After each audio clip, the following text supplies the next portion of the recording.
I'm in Calgary, Canada, in a working class suburb, and I'm going to show you a permaculture system. What this garden could be is right here, right on the street. We've got a cool climate, food forest, suburban example.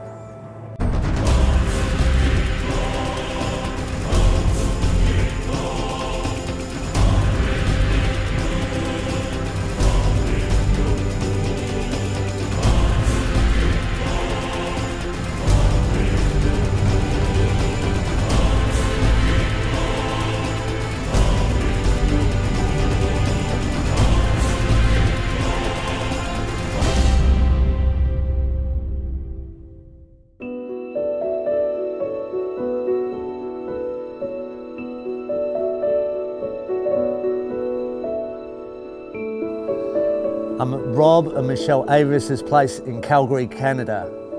So Rob, give us a rundown.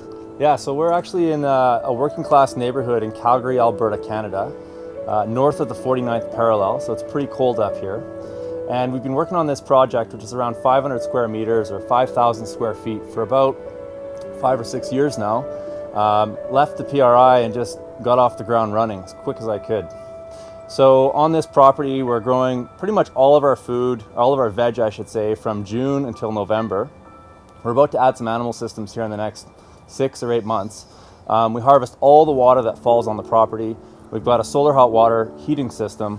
And one of the big things that keeps me awake at night living in this climate is the how cold it gets here. I mean, we get down to -40 on a regular basis. So the first thing that we actually undertook on this property was to retrofit the entire house. So the average home in this neighborhood has about an R value of 3 or 7. So very, very thin walls. My passive solar greenhouse actually is better insulated than most homes in this neighborhood. And so we actually increased the insulation in the home by about a factor of 10. Which meant that we've reduced the heating load on the house by about a factor of 10. And actually, I think it was really awesome that I got to be able to work on such a small place because I've had to really focus on the nucleated design of the property. So I've gotten really great at creating super efficient and tight design. Yeah, and it is tight. You've got little water harvesting systems. You're picking up different elements everywhere and connecting it all together. And that's what's giving you this great sort of efficiency on the site, yeah? Yeah, absolutely.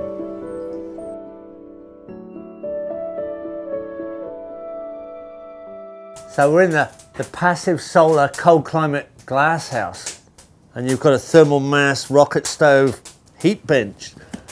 So what's really interesting about the rocket, for folks who've never heard about rocket mass heaters, is the entire combustion chamber is built out of refractory brick. So you get an extraordinarily high combustion temperature, and once this heats up, the exhaust coming out the back end of this greenhouse looks no different than what a natural gas furnace would look like. So very, very clean combustion gases. Because it's so clean, we can extract all the heat out of this stove as it's running through this 2 metric ton bench without worrying about creosote or soot buildup on the inside of that, the duct. And after 3 hours of burning, we can still touch this pipe without any issues because we've extracted all of the heat out of this bench here. Just to tell you that the rocket stove sucks the air through up into here and back down again. So this is a heat exchanger. It's pretty hot right there. It's like a stove. That's fast heat into the air. An air passage, the chimney goes up and down a pipe in the middle, yeah? Yep. And then it goes through the mass that stores the heat in the thermal mass. So this releases the heat quickly. I was foolish enough to put my hand on it after it just started the stove. I nearly burnt my hand a second ago. I pulled it off real fast. If I put my hand on there now, I'd get burnt. Right, so that's a very fast heat into the air here. Where this is a slow storage of heat and a slow release of heat in the stove. It's an engineer, so there's a lot of clever engineering features in this whole thing. So the stove is both efficient, we get a very high efficient burn, but it's also really effective because we're utilizing all the energy that we're putting into this little system right here. So what this stove actually does is it allows us to ensure that the greenhouse stays above zero on really cold nights, just by charging up this thermal mass. Like in Calgary, we don't usually get red tomatoes even outside in our gardens. They just won't, there's not enough heat to ripen them. So typically if we get the start right and we have a good hot summer, we can have red tomatoes in here by the middle of June, 1st of July sort of thing. And so we're the envy of the block.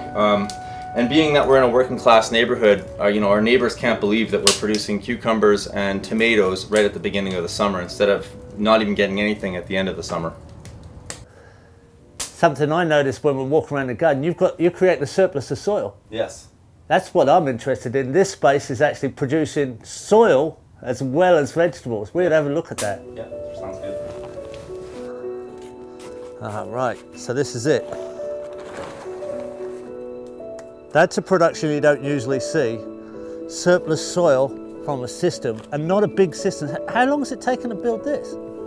We have probably half of this every single year.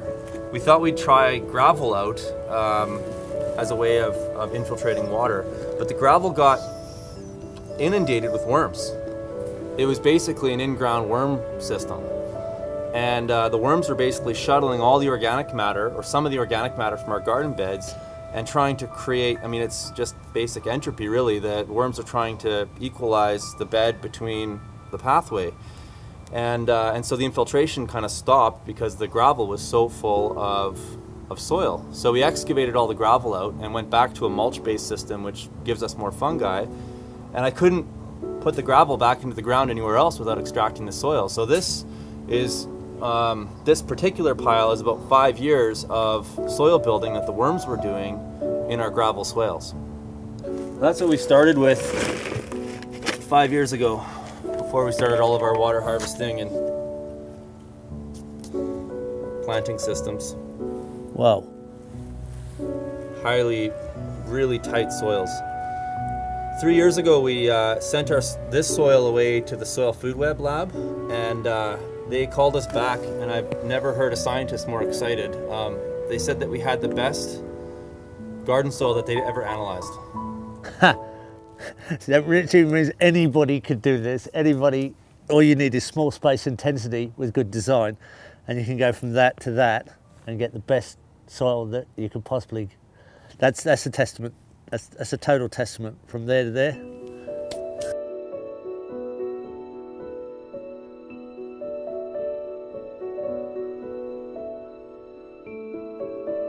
Here at the front of the house, the dark stone, dry stacked walls here and here gain heat and allow us to grow tomatoes that don't normally ripen in this climate. So here they are, nice and red, gaining that advantage of thermal mass. Great strategy. Daikon radish here has been seeded just in the last 3 days. It's a big white Japanese radish.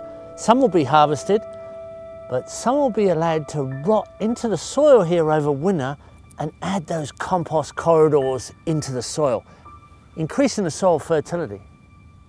The density of the front yard is quite obvious from up here on the roof. You can really see the complexity of planting.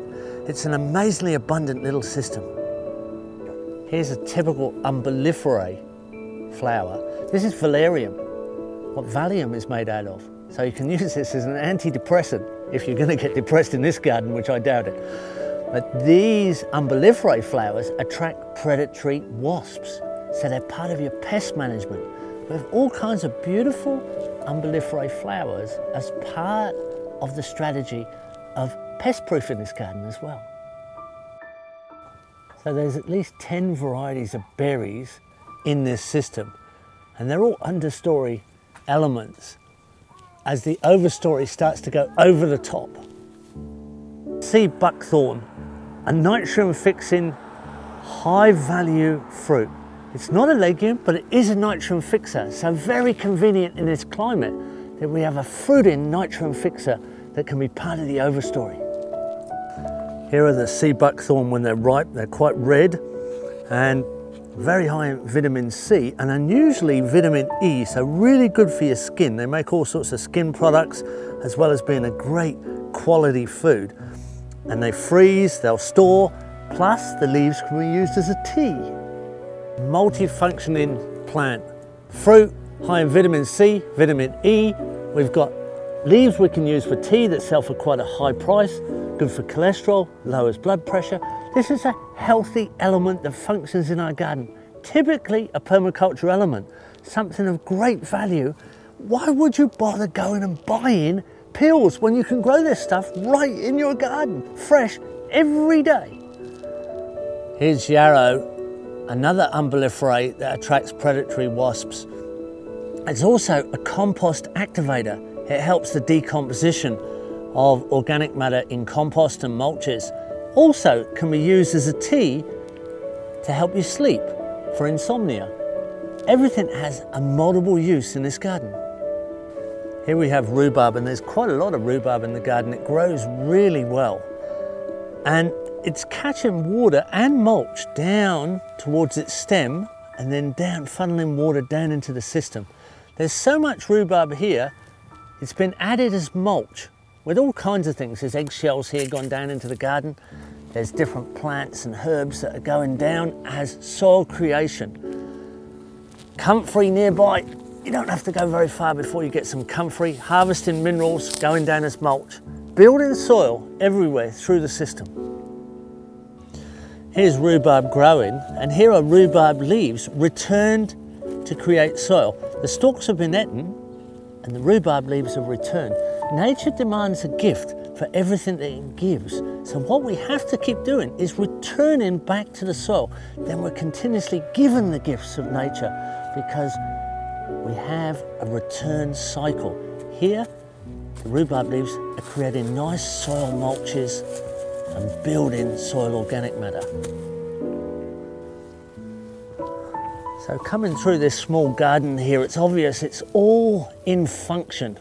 And there are nitrogen fixing herbaceous plants like this perennial red clover here. We're in a cool climate, so there's a lot of herbaceous function going on. This is fixing nitrogen, clover. Now we also have, all the way through the garden, lucerne, which is also herbaceous, comes up each year, both of these, and dies off, fixing nitrogen all the time, helping to build soil naturally. So this is what we do in a permaculture system. We design it like a natural system. We're not just producing food, we're producing soil. We're increasing soil fertility so that food production becomes easier and more efficient all the time. This is quite unusual. We've got whole fruit berry bushes hanging off everywhere. We're right in the front garden. This is blackcurrants here, and there's just fresh vitamin C, highly nutritious food everywhere. Here we have a raised garden bed full of potatoes, part of our starch crop. Just outside the kitchen door, as I walk down the steps, there's all kinds of picking greens, but also there's a tire pond here growing wetland plants. These can be cut for mulch and add extra nutrient to the garden, and none of these will grow on dry land, so they're weed-free mulch for the garden. So typically in a small space garden, there's a lot of intense use of vertical space. There's beans and squash plants climbing all up this wire trellis here, taking up much less room. It's hard to imagine the amount of diversity you can actually stack into these small spaces. There's just food everywhere. There's flowers, there's herbs, there's picking greens, there's Jerusalem artichoke root crop, there's carrots here, red tomatoes where there shouldn't be. This is a garden that really gives a very healthy lifestyle and diet to a family in the suburbs. Sitting here in August, midsummer, it's hard to imagine what this is like in winter. I'm in amongst absolute food abundance in this micro space. Yet, we could get a frost here in September, and the frost and the snow could go right through until May before we can garden again. So you could have just 4 months to garden here, yet you can produce all your vegetables in this small space. And with permaculture techniques, we can extend that season. So this is a very special thing to share with you.